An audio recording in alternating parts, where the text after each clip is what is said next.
Welcome everyone to another new video. আজকে আমরা যাচ্ছি মাউন্ট মিশেল এস্টেট পার্ক। আমাদের সাথে আছেন মোকলেশ ভাই, জুয়েল ভাই, আনোয়ার ভাই এবং মিস্টার কমল পাল। হ্যালো।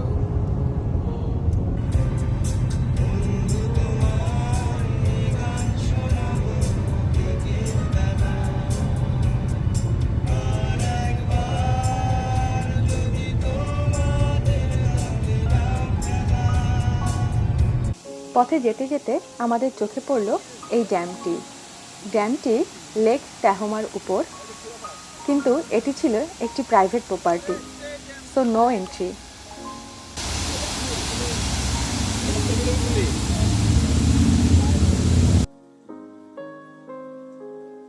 পানি বিভৎসক থেকে গতিশক্তিকে কাজে লাগিয়ে বিদ্যুৎ তৈরি করা হয়। সেটা এখানে আদৌ করা হচ্ছে কি না আমার বিশ্বাস এখানে কিছু একটা করা হচ্ছে। আপনারা এত ইনভেস্টমেন্ট এখানে, এটা প্রাইভেট প্রপার্টি, এ বিষয়ে প্রফেসর ডক্টর রহমান কিছু বলবেন। আবারও আমাদের যাত্রা শুরু। আঁকাবাঁকা সর্পিল পথে এবারে আমরা রওনা করলাম মাউন্ট মিশেলের পথে। আমরা এবারে ব্লু রিজ পার্কওয়ে দিয়ে যাচ্ছি। আমরা যারা নর্থ ক্যারোলিনাতে থাকি, আমাদের কাছে পাহাড়ের সৌন্দর্য দেখার আর এক নামই ব্লু রিজ পার্কওয়ে। এ পথে যেতে যেতে বিভিন্ন ওভারলুক থাকে, সেখানে দাঁড়িয়ে আমরা পাহাড়ের সৌন্দর্যগুলো দেখতে পারি। ফল কালার দেখতে অথবা সবুজের সৌন্দর্য দেখতে ব্লু রিজ পার্কওয়ের জুড়ি মেলা ভার। দূর থেকে পাহাড়গুলোকে দেখতে এমন ব্লু কালার বলেই এই পথের নাম ব্লু রিজ পার্কওয়ে। এটি আরেকটি ওভারলুক। এক একটি ওভারলুকের সৌন্দর্য এক এক রকম, কেউই যেন কারোর চেয়ে কম নয়।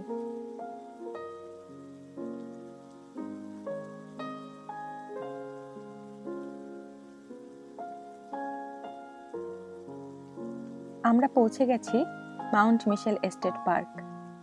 শুরুতেই পার্কের সৌন্দর্যটি ছিল নয়নাভিরাম। আমরা ভিজিটর সেন্টারে একটু থামলাম ওদের একটি ম্যাপ নেওয়ার জন্য। এখানে সামিট পর্যন্তই আপনি চাইলে হাইকিং করে যেতে পারবেন অথবা গাড়ি নিয়েও যেতে পারবেন। তো আমরা আজকে আর হাইকিং করিনি, আমরা পুরাটা রাস্তায় গাড়ি নিয়ে গিয়েছি।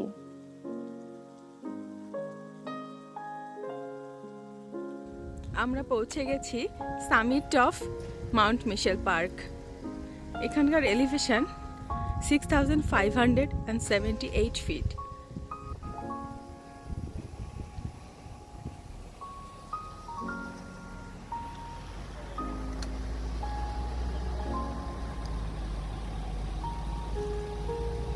এখানে হাইকিং, ক্যাম্পিং এর সুবিধা আছে।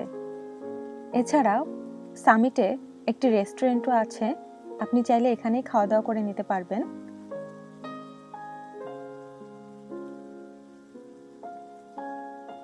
আমরা অবজারভেশন টাওয়ারের দিকে যাচ্ছি। অবজারভেশন টাওয়ার এখান থেকে 300 ইয়ার্ডস, তার মানে 900 ফিটের মতো। আমরা এবারে জেনে নিই কেন এই পার্কটির নাম মাউন্ট মিশেল এস্টেট পার্ক। এলিসা মিশেল নামে একজন ব্যক্তি, যিনি কিনা ছিলেন সায়েন্টিস্ট এবং প্রফেসর, উনি প্রুফ করতে চেয়েছিলেন যে এই মাউন্টেইনটি ইস্টার্ন ইউএস এর হাইয়েস্ট মাউন্টেইন। এটা প্রুফ করতে গিয়ে উনি মারা যান, যে জন্য ওনাকে সমাধিস্থ করে রাখা হয়েছে এই পাহাড়টির সামিটে। সবাই আমরা যাচ্ছি সামিটের দিকে। উঁচুতে উঠতে আমাদের সকলেরই বেশ কষ্টই হচ্ছে।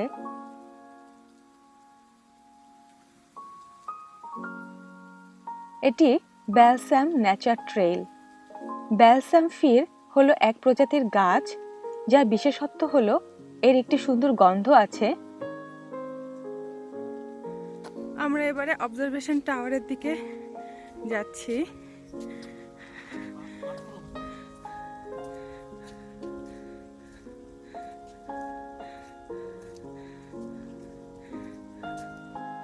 আমরা একেবারেই উপরে চলে এসেছি। যদিও আনফরচুনেটলি ওদের অবজারভেশন টাওয়ারটি করোনার জন্য বন্ধ ছিল। আমরা তাই ফুল ভিউ পেলাম না, কিন্তু যেটুকু পেলাম সেটুকুও মন্দ ছিল না। এখানকার এলিভেশন ৬,৬৮৪ ফিট এবং এটি মিসিসিপি রিভারের সর্বোচ্চ সামিট। হ্যাঁ, এটিই সেই গ্রেভ এলিসা মিশেলের। আর পিছনেই অবজারভেশন টাওয়ারটি, যেটা কিনা এখন বন্ধ আছে। মাউন্ট মিশেল এস্টেট পার্ক। পার্কটি শার্লট সিটি সেন্টার থেকে ১২৩ মাইল দূরে অবস্থিত। এখানে কোনো পার্কিং ফি নেই এবং গাড়ি নিয়েই পাহাড়ের সামিটে যাওয়া যায় বলে হ্যান্ডিক্যাপদের জন্য সুবিধাজনক। ক্যাম্প গ্রাউন্ডের রেন্ট পার নাইট $20।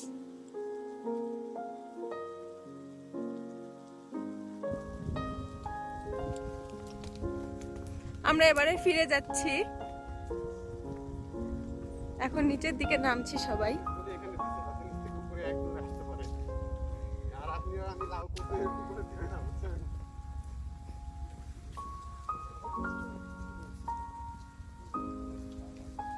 নামার সময় আমাদের চোখে পড়ল ডান পাশে বেশ কিছুটা অংশ জুড়ে গাছগুলোর উপর এভাবে মস জন্মে গাছগুলো সবুজ হয়ে আছে এবং চারিদিকে এই সবুজ দৃশ্য দেখতে খুবই সুন্দর লাগছিল।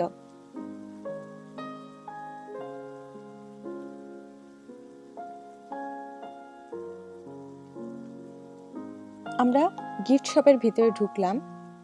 আমি খুঁজছিলাম কিছু একটা সুভিনিয়ার নিয়ে যাওয়ার জন্য। তো আমি বেসিক্যালি ম্যাগনেটগুলো খুঁজছিলাম। এগুলো ক্যালেন্ডার,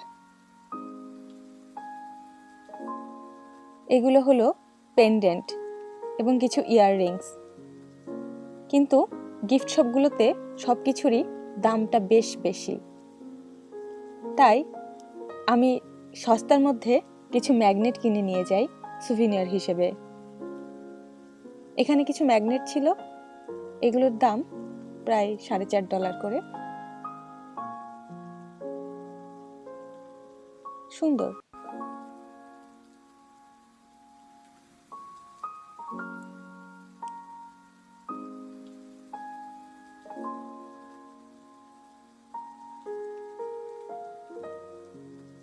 মাউন্ট মিশেল ঘোরা শেষে এবারে আমাদের যাত্রা অ্যাপল গার্ডেনের দিকে।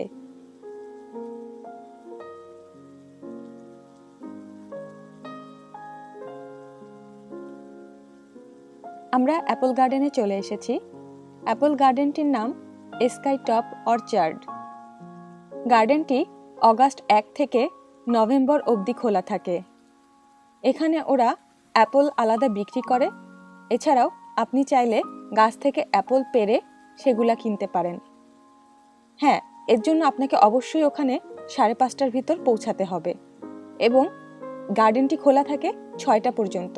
ওরা একটি বাস্কেট দেয়, বাস্কেটটি পুরাটা আপনি অ্যাপল নিতে পারবেন $20 দিয়ে। তো আমরা অ্যাপলসগুলো টেস্ট করে দেখছিলাম, যদি খেতে ভালো লাগে তাহলে আমরা সেগুলো নিব। আপনি কিন্তু এখানে নানা প্রজাতির অ্যাপল গাছ পাবেন। এখন আমরা যে অ্যাপল গাছের কাছে আছি এটির নাম গোল্ডেন। এই অ্যাপলগুলো সবুজই হয়, এরা পেকে কখনো লাল হয় না। হ্যাঁ, আপেলগুলো আমাদের পছন্দ হয়েছে, আমরা তাই বেশ কিছু আপেল আমাদের বাস্কেটে নিয়ে নিচ্ছি।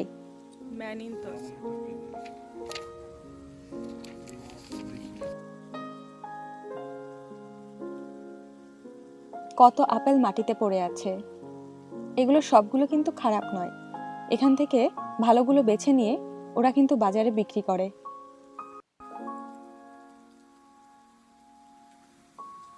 এই অ্যাপলের নাম ছিল গালা অ্যাপল এবং এটি সবগুলো অ্যাপলের মধ্যে সব থেকে আমাদের ভালো লেগেছে।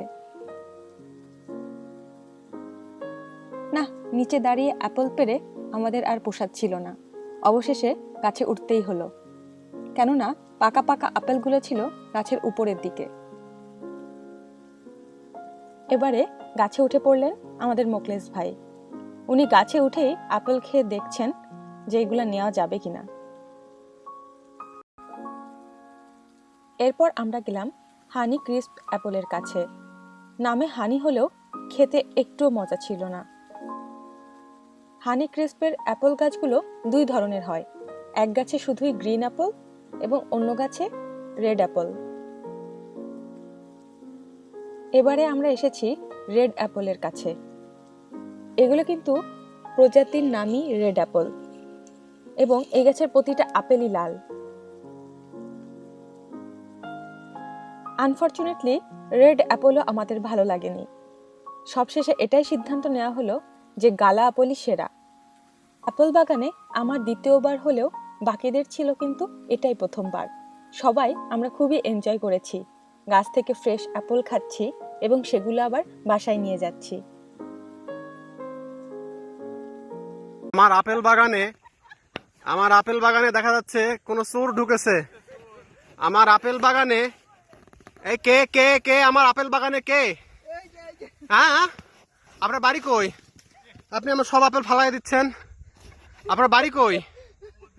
হ্যাঁ, আপনি নামেন। বাংলাদেশ থেকে এসে আমার বাগানের আপেল চুরি করতেছেন। হ্যাঁ, নামেন নামেন। হ্যাঁ, আবার চোর আমার আপেলও দেয়। শেষমেশ জুয়েল ভাইও আর সহ্য করতে না পেরে গাছে উঠে পড়লেন। এবারে আপেল দিয়ে বাস্কেট ভরার পালা। গাছের উপরের দিকে যেহেতু পাকা আর বড় আপেলগুলো ছিল, আমরা তাই চেষ্টা করেছি ভালোগুলো বেছে আনতে। সময় শেষ, এবারে ফিরে যেতে হবে, কিন্তু শেষ মুহূর্তেও যেন আমাদের আপেল খাওয়া কিছুতেই থামছিল না।